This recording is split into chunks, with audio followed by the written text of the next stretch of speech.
Hey, yo, what's up, beautiful people? Welcome to another episode of Talking 100 Podcast. On this podcast, we spell talk with the one instead of an L because we always keep it 100. All right, let's get into it today. How are y'all doing this week? This week has been one hell of a week. I ain't gonna lie. This past work week was hell. I don't know about anybody else. I asked a couple more people. Everybody else was just going through it. It's like it was long week. It was tough. Everything bullshit kept happening, going through the motion. It felt like, but it still was hard going through that same motion. Yeah, man, it's been one hell of a week last week, but we all got through it. I'm glad that you made it here with me. You got to seeing this episode. Just want to let you know if you're watching this. Last week was hard. We made it though. We made it through. It's the weekend, and we got next week coming up. I know, don't be mad, but it should be better than last week. Keep your head up. Keep doing what you're doing. Do not give up, cause no, it's easy. It's easy to give up, But you're bigger than that. You're bigger than that. Okay. I told y'all last week I was gonna put on that Colorado shirt, huh? I'm gonna put that shit on. Put that in on. Quite a bit to talk about today. I'm gonna keep it short and simple for this episode because we are on episode 48, and after this one we got 49, and after that one we got the big 50. So I can't wait. 2 more episodes until we hit that milestone of episode 50. I'm kind of rushing it. I'm not gonna lie to you. I'm ready for it to come. I think I'm rushing it too much a little bit. I ain't gonna cap to you, but it is what it is. Okay. First and foremost, we are officially in the month of April. That means Autism Awareness Month is officially up and underway and is here, and we are loving it. Okay, my son XJ, nonverbal autistic, he is one of the best things that ever happened to my life, but he's the best person ever. It's so much I can say about him. Not only that, to all the autistic people out in the world, happy Autism Awareness Month to you, all of my adults, children, anybody who on the spectrum will have autism or been diagnosed with autism. Shout out to all of y'all, man. I need to start get my stuff started for a fundraiser for Autism Awareness Month. I will have that up and going probably Monday. Like I did for breast cancer awareness, I did it through Facebook, so I'm probably going to do the same fundraiser through Facebook. At least right now, until I can promote my brand, promote myself, and get up there to the level I need to be at to have my own. You feel me? Okay. Now, shout out to everybody with autism again. Autism Awareness Month is here, and it's for you guys. Be kind, and please be aware of these people that are out there. Please look out for them. I can sometimes identify children and adults with autism automatically, and I take it upon myself to make it to protect them. I look at them as maybe they're, I look at them as they're kin to me, and I want to protect them. So be kind to these people, and most importantly, show love, man. Love is valuable. Love is big. Okay. Okay. Now, let's get down to the nitty gritty. Final Four is here. Game started today. I just watched the ending of the Auburn and Florida game. Auburn deserves to have their ass whooped because you was up the whole game, and then those last few minutes, or those last like maybe 8 minutes, I don't know what happened. So congratulations to the Florida Gators for getting to yet another Final Four. Now I know they haven't been in a while, but they got there again, and this is without Billy Donovan and the boys. You know what I mean? So this is a new era of Florida basketball, and they're here to stay. Auburn, good job though, man. Auburn is a team who Houston and Auburn are the same. And as Houston and Duke are playing right now, but Houston and Auburn are the same as far as they have great regular seasons. They look good in their respective conferences every time, every year. They probably win their respective conference, maybe here and there, or at least they're in the championship game of their respective conference. And then tournament time come, and then somehow both of them, like, the dumpster fires just happen. Okay. Houston just never can get over the hump. Like, they beaten there. They get eliminated maybe in the Elite 8, Sweet 16. Maybe so. I don't really think I remember them getting eliminated in the first round. But even then, they can never get over that hump, and it's every year. Their regular season is fantastic, and their tournament play is good, but it's not good enough. and then you factor that in with just you have a top seed. I think this year they're number 1, and they've been number 2 seed or even number 3 seed. They've been the top seeds and they just can't get over the hump, man. And I feel so bad for Houston, and that's the same for Auburn. The head coaches, I love both of those head coaches, and I think both of them deserve championships. But it's just somehow these programs just can't get over that hump to get that championship, and I feel bad for both of those. So I was praying that Auburn can get to the championship game, but that didn't happen. Shout out to the Florida Gators again, but hopefully, Houston can break this curse, punch through the door, and go get that championship. They've been knocking at the door for too long. Fuck knocking. Go get the championship. Okay. So that's just who I think. Now, my honest opinion, who I think is going to win is this badass white boy in Cooper Flag and the Duke Blue Devils. I think they are the best team in college basketball right now. And I've been saying it since really I really don't get into college basketball really until about February. But really, I've been watching off and on because of Cooper Flag. I'm not going to cap to you. I've been watching it kind of off and on since maybe, I say right December. And really since December, I've been like, yo, this white boy is cold. Duke is actually cold. This white boy is like, dude, Cooper Flag is that dude. He's that guy. And so I think Duke is the favorite. In my opinion, Duke is the favorite to win it. Duke is my favorite to win it. I think Duke has all, from 1 through 5 and everybody on the bench, Duke has everything that you need. And when you have all good players that you need, and plus you have a star player, and your star player plays like a star player, but he also gets his team involved, there's no way they can lose. And I don't see them losing at all. At least like the tournament, like they're not losing. Of course, you got to go undefeated to win the championship in the tournament, of course. But still, I don't see them losing to nobody, and I think this is good. Now, for the Final Four itself, the Final Four, this is the first time in a long time that I can remember that you have all 4 teams in the Final Four are number 1 seeds. I didn't really realize until I did my other podcast with Keith. Shout out Burgess and Son podcast. Go check that out. Episode 3 will be dropping on Monday. Can't wait for that. I was talking about it on there that I really didn't realize it until actually Keith said it. Like, yeah, it's 4 number 1 seeds in the Final Four, and I was like, what, really? And I didn't believe it. And then when I actually looked and we was watching the games a little bit, I was just like, oh, all of them are number 1s. Dude, that is fantastic. That's good for the league. That's good, or not the league. That's good for the program or the NCAA period. That's good for ratings. That's good for those 4 programs. It's good all overall, like TV, everything. It's good, man. You got 4 number 1 seeds. That means all games are good games. Even the championship games are going to be good games. It don't matter who wins. A number 1 seed is playing a number 1 seed, and that is great for business. Great for business. Okay.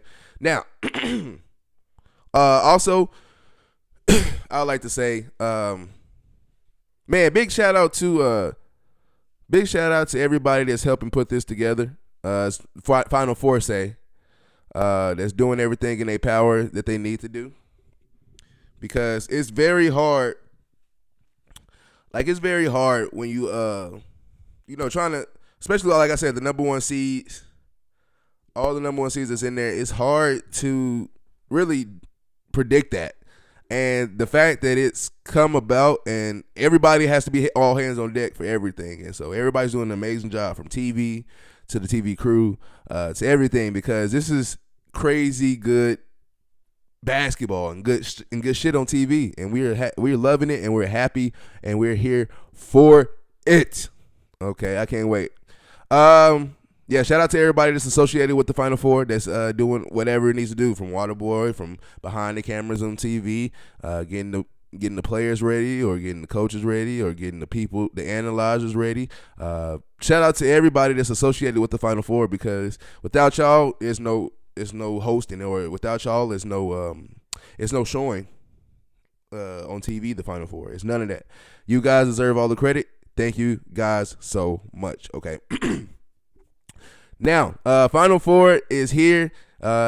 is here actually, no pun intended, but it's actually here in Texas, in San Antonio, Texas. Shout out to San Antonio for hosting. I actually, on the way out when we went to the BYU and Colorado game, I saw a poster on the side of a van that said Alamo Dome, home of the final men's Final Four. Men's Final Four. And I looked at Keith. I said, "Hey, yo, look, the Final Four is gonna be in San Antonio." And I didn't even know that.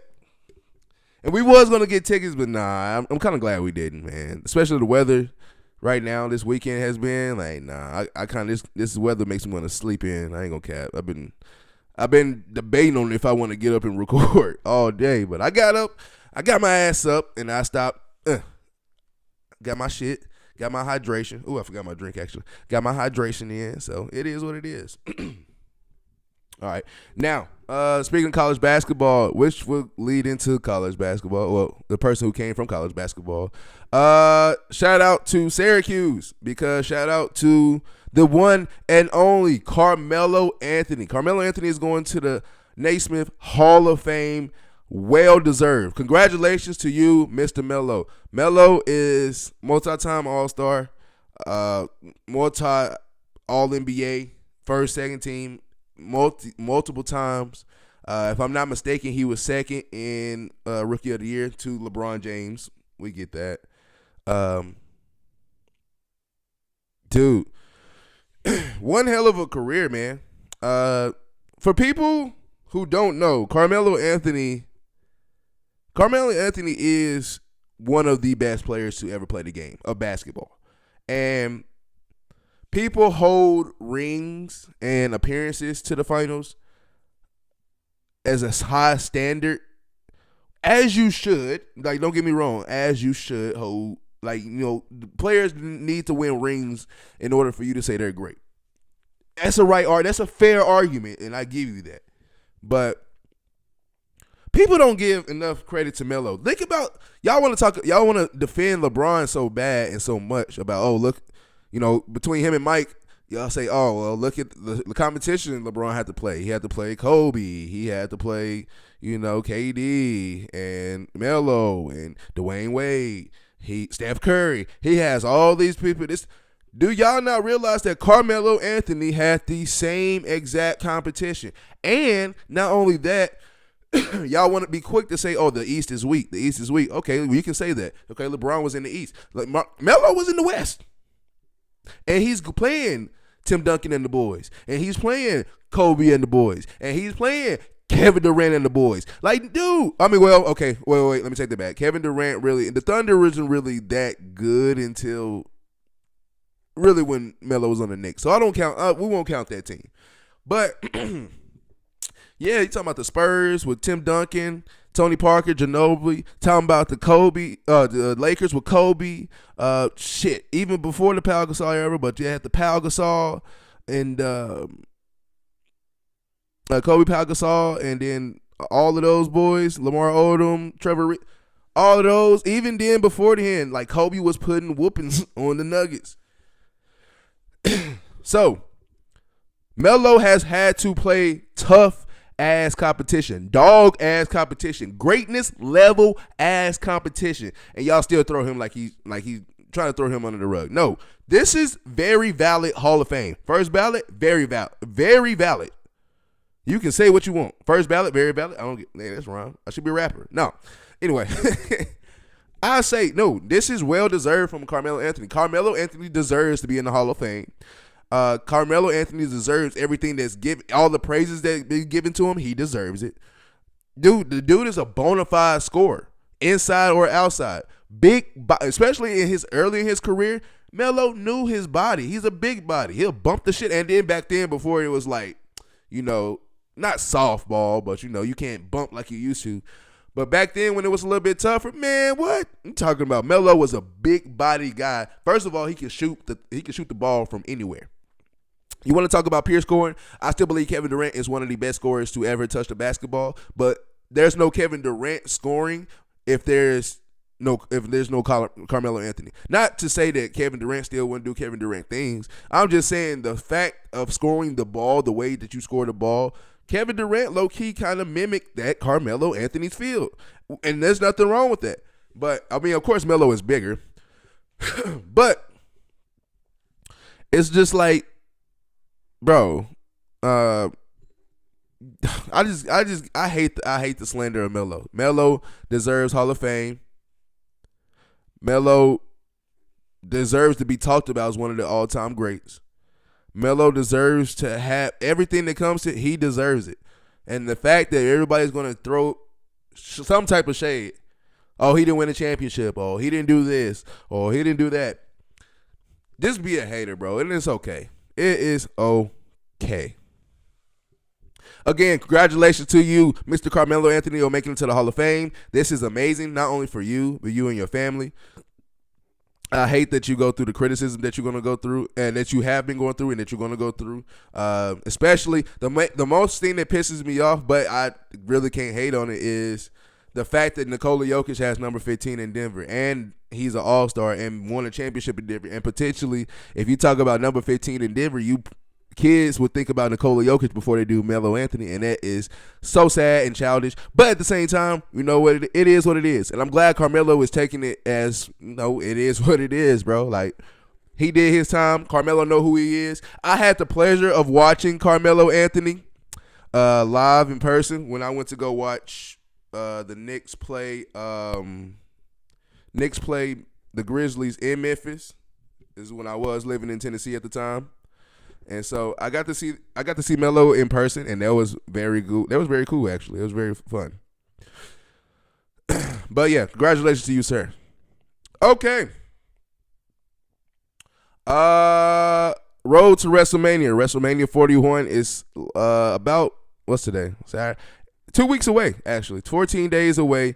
WrestleMania 41 will be in Vegas, live from Vegas. I will be watching. You will be watching. I know it's going to be fun. Now, I won't lie. I was going to record my episode yesterday because I wanted to talk about this. At the time, we didn't know what the favor was from Paul. Paul Heyman has to offer to CM Punk, or the favor he's going to ask for, right? Now we know, if you watched last night, now we know the favor is that CM Punk wants Paul Heyman in his corner for WrestleMania and not in Roman Reigns' corner. I don't know how that's going to play out, but we'll see. We'll see when that comes. We'll see what happens. But initially, I won't lie. My theory for it was, one thing about it, you have to think about it. Entertainment. It don't matter what it is, entertainment, from movies to shows to WWE. Even when you watching a game, a football, basketball game, and they already have segments ready for, talking about players' lives or certain coaches or certain people within that program. It's entertainment, and wordplay specifically is very important. How do you say these set words? How do you put into position of introducing this, and how do you say this like this, and what do you do? You know what I mean? So for me, what I got out of it initially was, last week you saw Paul Heyman, you saw the contract signing, and you saw Paul Heyman say, hey, you are going to main event, WrestleMania, and you're going to close out WrestleMania. That is what struck me at first of, wait, close out WrestleMania. Like, when you hear close out, now remind you, WrestleMania is 2 nights. So when I heard close out WrestleMania, I thought main event for the second match, or for the second day, right? Second day main event, which now we know is Cody. Well, we always know it was Cody Rhodes and John Cena. But what I thought was going to happen, and this sounds stupid now that we know what the favor is, but what I thought was going to happen was the way that they worded it, and way Paul Heyman said, you're going to close out WrestleMania, and then CM Punk said, well, that's not the favor I was owed to be in. And, all of that, my wheels started turning. And I started thinking, what if CM Punk is trying to screw over somebody? And screw over will be screw over John Cena. I was thinking that the favor was, not only is he going to main event WrestleMania, I was thinking that low-key, CM Punk can have Paul Heyman set up some type of finesse to have to basically replace John Cena. So it would have been CM Punk facing Cody Rhodes for the championship instead of John Cena, and John Cena would have had to been put in that triple threat match, which you probably didn't want to do. And that would I just thought they were just trying to fuck up John Cena, and I thought that was going to be the real favor. But in all, it wasn't. What the favor was, like I said, he wants Paul Heyman to be in his corner for WrestleMania. But that was my initial thought, and I was going along with it, and I was like, oh my God, kind of hyping myself up for next week, which is cool, man. Make those scenarios up in your head so you can be ready to watch the shows, and when they do come on, they be lit. You know what I mean? But now that I mean, all right. But all in all, it's good. WrestleMania is coming up. Naomi will fight Jade at WrestleMania. That's going to be crazy. I'm pretty sure that it's going to be the triple threat match between Rhea Ripley, Bianca, and Io Sky. I think that's just law. That just has to come about, right? There's just nothing that you can do to shake that. Okay. Yeah, WrestleMania is about to be lit. I mean lit. Can't wait to see what happens. Okay. Continuing with wrestling. One person that I say for sure, they come to mind. I actually had this conversation not too long ago with somebody, and I was thinking long and hard about it. One person I can honestly say for me, most underrated person ever in the WWE, in my opinion, I would have to go Shane McMahon. Shane McMahon, the reason I say is very underrated is because, first of all, you are a McMahon. Vince is your father. You don't have to do anything. You don't have to wrestle. You can just go fuck up. Now you can be in segments. Like you could have been in like a couple of segments. All the kids took this. Stephanie and Shane are doing this versus Vince. You could have had some bullshit segments. But not only he was a part of segments, this motherfucker was part of wrestling. And not only was he wrestling, he was a damn good wrestler. Like a damn good wrestler. And he was fearless. This motherfucker's jumping off of shit, falling off of shit. Do you know, if you are a real wrestling fan, and even if you have dibbled and dabbled into wrestling, maybe not the professional way, but the wrestling, you still get in the ring. If you dibbled and dabbled, or you were a big enough fan that you've been there, first of all, the ring is hard as shit. Second of all, how wide it is from the four corners. This motherfucker, one of his finishing moves was literally jumping from one corner all the way to the other one and landing it.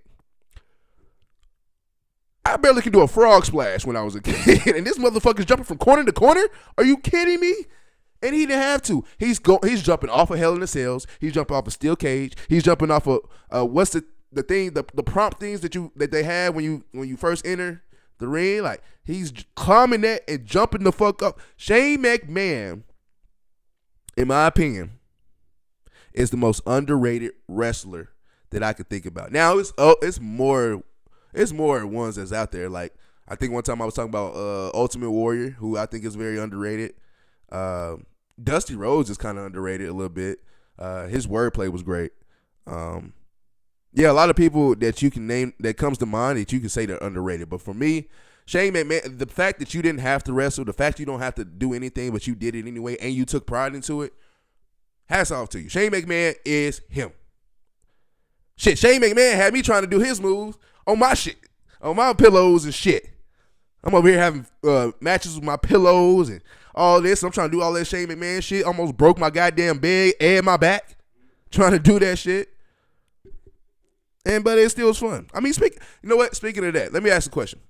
All my WWE fans, this is crazy that I know this. We're all about to connect right here. Everybody's about to be like, you know what? First of all, I'm gonna just say this. Yes, you did. As you trying to deny it. Yes, you did have matches with your pillows. You did. Now, our imaginations as kids is crazy, but also delusional. Is it more delusional that we had to fight with the pillow and we was having orchestrated matches and we had crazy matches going in and scenarios in our head? Was that the delusional part? Or is the more delusional part is a couple of matches that you lost to your pillow? You lost to something that's not moving. Is that delusional or what, bro? We were so delusional and so inspired as kids, and our imagination was fucking running wild that we literally had full cards versus our pillows, and we lost some of those. And then once you lose, you be mad as fuck talking about some, yeah, what the, man, what the, wait. It was crazy. We were all delusional. But guess what? Those are the best of times. I done definitely had my pillow matches. I done definitely won championship. I got more championship than John Cena or Ric Flair. I got the most. Never fucking 17. Motherfucker, try 20. I got my shit. And I done lost my shit. Couple of times. But it is what it is, man. And I love it. I miss it. Let me know in the comment section if you were this delusional when you was a kid. Did you have any pillow fighting? That's legit pillow fighting. Low key. Yeah. Real pillow fighting. And then losing to a pillow is crazy. Crazy. Everybody had their one body pillow that perfect for the attitude adjustments, or you know what I'm saying? It was perfect for those. Everybody had those one pillows. All right. Wanna say first of all, I was listening to some music not too long ago, and one of a favorite song of mine, "Preach" by Young Dolph, came on. And to be honest, you really never know. You don't really practice. You just always listen to a song and then the words catch up on you. You really never know how much of a song that you know until like you just realize it. One day it's playing and you singing the words like, damn, I didn't really know I knew this song like that. And so when Preach came on, I was like singing word from word like I created the motherfucker. I was like, damn, man, Dolph was snapping. And so rest in peace to Dolph, man. Dolph and Key Glock, man. I know Key Glock is he's going through it because Dolph was his right hand man, or he was Dolph's right hand man. And, they was together and all of it. And man, yeah, rest in peace to Dolph. And they was a good tag team. Now, I feel like they was underrated as a tag team. Like when you think about two guys that tag team together that dominated, you think about Jay-Z and Kanye. That album was fantastic. You think about Drake and Future. That album was fantastic. A couple of more people out there, but you never talk about underrated groups like Dolph and Key Glock, who their albums that they did together, their projects they did together was amazing. One duo that I say is very underrated that nobody know. If you're in Texas, you definitely know who these people are. But a lot of people outside of Texas don't know about Sauce Walka and Sosamann. I recently just got put on the Sosamann. I'm not gonna cap, but like I immediately heard the difference or the similarities between Sauce Walka and Sosamann. Immediately, I was like, "Damn, is that Sauce Walka?" Then somebody was in there was like, "Nah, that's Sosamann." But he signed with Sauce Walka. They're together. This and that. I was like, there are a dynamic duo. The people don't know Sauce Walka and Sosamann is highly underrated. Everybody talks about all the Texas rappers now. There's like Big X to Plug, the Mexican OT, and a couple of more. Quinn YFN, if that's his name, if I'm not mistaken. And all these cats is coming out of Texas. I didn't hear about Sosamann until recently. Very underrated. That dude can spit. And then when I say spit, I mean spit. That motherfucker is and spit hot fight. What do you say on Dave Chappelle? Dayline, and I spit hot fire. Like, that's Sosamann, man. So, underrated. I say this. Give them their praise until they blow up like they should be, or until they're dead and gone. Sauce Walka and Sosamann are one of the best dynamic duos. I literally, Dolph and Key Glock, well, Sauce Walka and Sosamann are literally Dolph and Key Glock. But that's just kind of language from Tennessee perspective. We'll get it. Also from Tennessee that nobody talks about too. That was a great dynamic duo. Was Don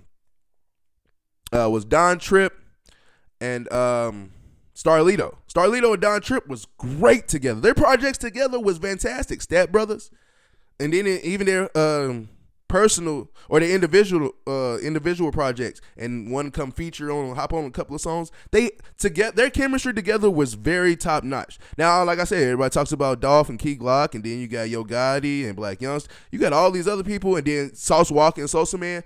Starlito and Don Tripp should be up there. And shout out to all those. I don't want to say groups, but shout out to all those the two mans. Those are the original two mans running the two man on some music. All right, those are the original two mans, and those were all greats. And shout out to all the ones that I mentioned, from Drake to Future, from Kanye to Jay-Z, Sauce Walker to sosamann, Dolph to Glock, started leader to Don Tripp. The list really goes on and on and on. I can name more people. But those are the ones that sit out with me, and those are the ones I want to talk about. Sauce Walker and sosamann are a dynamic duo that everybody needs to listen to. I guarantee you, and I promise you, you will not be disappointed. Will not be disappointed. Okay, in the women's Final Four, before I get up out of here, women's Final Four, Texas actually took an ass beating to UConn yesterday. Not UConn, took an ass beating to South Carolina yesterday. And I think UCLA played UConn and lost. But either way, UConn versus South Carolina, going to be a great championship game tomorrow. Let me know in the comment section who you guys got. Me personally, I want to see Paige win. I think she deserves a chip before she goes to the league. When you go to UConn and you was a highly like great player in high school, and when you sign to certain universities, you're signed there to win championships, especially in the women's division. And in the women's division, if you are a great player, high school women's player, and you sign to UConn, you go win championships. That's why we have like Maya Moore, Breonna Stewart, like the list goes on and on and on and on. If I'm not mistaken, she just retired from Deanna Taurasi. Did she go to UConn? Like all these, if you are a top woman in the league or top woman at your game, you go to UConn and you win championships. And I think Paige needs to win this championship just for not only her legacy, but for UConn's legacy. And Coach Gino always knows how to pick them. I don't know how, but he always knows how to pick them. Now, that's just for her. Me personally, on the other side, Dawn Staley is one of the best advocates when it comes to women's basketball. Cheryl Miller, in my opinion, is number one. But then you have to start talking about Dawn Staley. Like, I get it. We got Lisa Leslie, and now, a lot of other women that came and gone. Sue Bird, Deanna Taurasi, all of these women that has been good, but nobody, I feel like nobody talks about Dawn Staley enough when it comes to pure basketball. And like, as a player, fantastic. As a coach, fantastic. She's doing fantastic. And if she wins, I would be happy for her. So really, to be honest, it don't matter who wins. I would be happy for a person on their set teams. But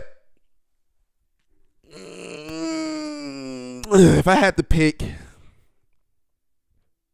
who you got tomorrow? UConn or South Carolina? UConn? Yeah, ride or die. I'm going to go UConn. UConn will win the title tomorrow, and they will be hosting their trophy and cutting down the nets, okay? Thank you guys so much for tuning in and joining me and watching the show today. Go check out Virgin Son again. Shout out to Keith. Great show today I had with him. Ironically, our show over there was longer than this one because we was having a good time. We were having a ball over there. Way Back Wonders, best segment in the world. And y'all going to see soon. All right, till next time, thank you guys for tuning in. Y'all already know I'm Zay for Life, and Zay for Life is out.